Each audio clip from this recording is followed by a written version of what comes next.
should reviewers be testing these CPUs on the power limited platforms, or should they be testing them at the clock multiplier table power unlimited configuration?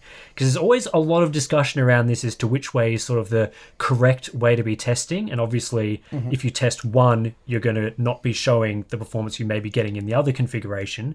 So what's your opinion on, I know you already test without the power limits enabled most of the time, but where do you see all that stand?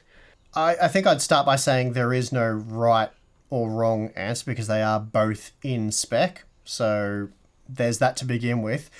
The reasons why we choose to run at the clock multiplier table without any enforced power limits is because we, especially in the past, have mostly tested on the Z series motherboards, because traditionally B series boards we've sort of recommended avoiding because you get stuck at lower memory speeds and Yep. it just hasn't been as good value, basically, whereas that's all changed now, which has made this more complicated, which I suppose is why we're having this conversation.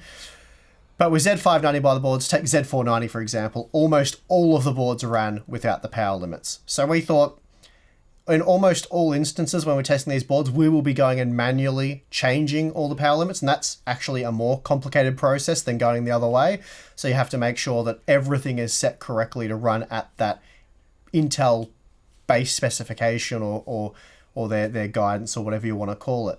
So we've avoided that, and I also, again, don't like it for the reasons I mentioned earlier, whereas it can be misleading, especially for productivity benchmarks. You're showing a Cinebench score from maybe an average of 3 runs or maybe the best of 3 runs, but that's not how that application works. If you took the score, which you can do now in Cinebench 23, if you took the score after a 30-minute loop, it can be quite different to the best run or an average of 3, because then you're well and truly running at the power limits for that last run, or probably the last 20 runs or whatever. So we don't like it in that sense as well, because it can be a bit misleading on what you would get, or it'd be less than what you would get on a Z590 or Z490 motherboard not running the power limits, and then you're sort of handicapping it against the competing parts if like the Ryzen processors. So we just don't do it for that reason. And also, I suppose it could be a little bit misleading if the base or the all core is, say, 4.8 gigahertz without power limits, but then you enable power limits and it drops down to 4.3. And then you enable something like MCE or a basic overclocking feature that runs at the max single, and you get quite a big performance uplift there. So it leads you to believe that there's quite a lot of overclocking headroom with that part.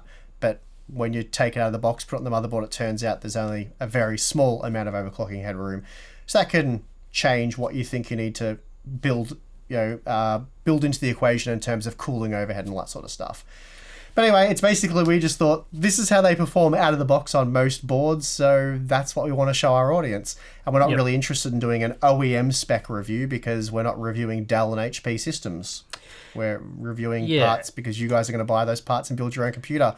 I think with all these discussions, it's like, so long as the reviewer that you're looking at is testing everything in the same way, then it's not that big of a deal. Like, the testing is still valid because it is part of the Intel specification, but obviously it would be bad if, for example, you were testing an 11th gen part without power limits, but you tested the 10th gen part with power limits, because that would exaggerate the performance difference between those two generations and lead people to believe that you were getting a much more substantial upgrade than you were getting.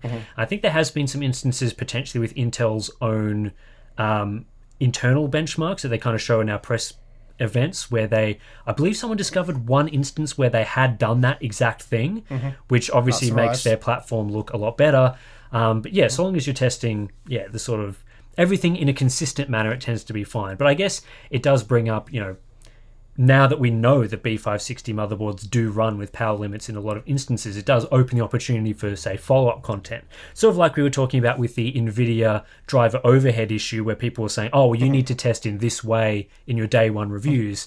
This does make for good follow-up content. You test with the high-end Z590, everything, not limited configuration, and then you can follow up with that B560 testing for people that will end up with those motherboards, so then you can sort of see where the performance lies for those people. Yeah, I think for this, the K-SKU parts, the 125 watt parts, not too much of a big deal there. But certainly for the 65 watt parts, you really ideally want to test with both Yep.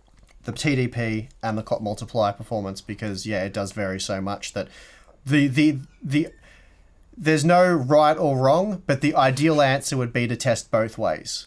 Yeah. I think it's as simple as that.